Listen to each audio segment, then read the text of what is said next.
ዛሬ እስቲ ቁርስ እየሰራን ለአንድ አመት ሲንግል በነበርኩበት ጊዜ ሲንግል ማም በነበርኩበት ጊዜ የከበዱኝን ነገሮችና እንደ መፍትሄ የወሰድኳቸውን ነገሮች እነግራችኋለሁ። በመጀመሪያ ሁሉንም ኃላፊነት መሸከም ማለት ነው። ያው በፊት አብራችሁ በነበራችሁ ጊዜ ወይም ደግሞ ከትዳር አጋሮቹ ጋር በነበራችሁ ጊዜ አብዛኛው ኃላፊነት 50-50 ሊሆን ይችላል ወይም ደግሞ በተወሰነ መልኩ ልትረዳዱ ትችላላችሁ እና ያ ነገር ይቀራል ማለት ነው። እና ሁሉንም ኃላፊነት እናንተ መሸከም ትጀምራላችሁ።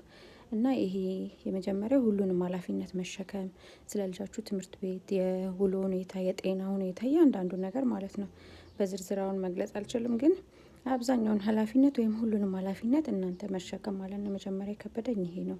እና ደግሞ ጥሩ ትምህርት ቤት ማግኘት፣ የልጃችሁን ወጪ መሸፈን፣ ለልጆች ጥሩ ሁኔታ ማመቻቸት፣ ኤንቫይሮመንቱ ሊሆን ይችላል፣ መኖሪያ ቤት፣ በአካባቢው ላይ ያለው የሰፈሩ ሁኔታ የመሳሰሉትን ነገር ይሄ ሁሉ የእናንተ ኃላፊነት ነው።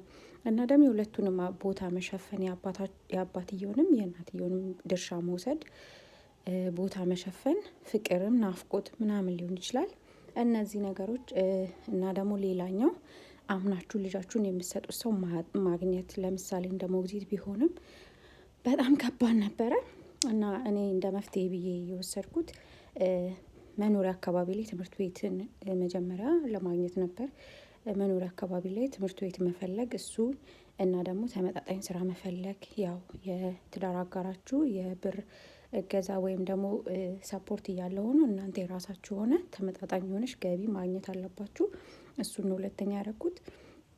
እና ልጃችሁን አምናችሁ የምትሰጡት ሰው ደግሞ ሞግዚት የቤተሰብ አባል የሆነ ወይ ክፍለ ሀገር ሊሆን ይችላል እና የምታውቁት በቅርበት እንደ ዘመድ የሆነ ነገር በደላላ ከመፈለግ ይልቅ ዘመድ የሆነን ሰው እንደ ሞግዚት አድርጋችሁ ቤታችሁ መቅጠር ነው።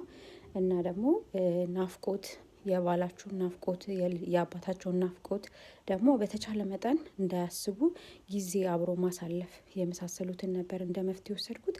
እናንተስ ምን ትላላችሁ? ሀሳባችሁን አስተያየታችሁን አስቀምጡልኝ። በቀጣይ እስከምንገናኝ ባይ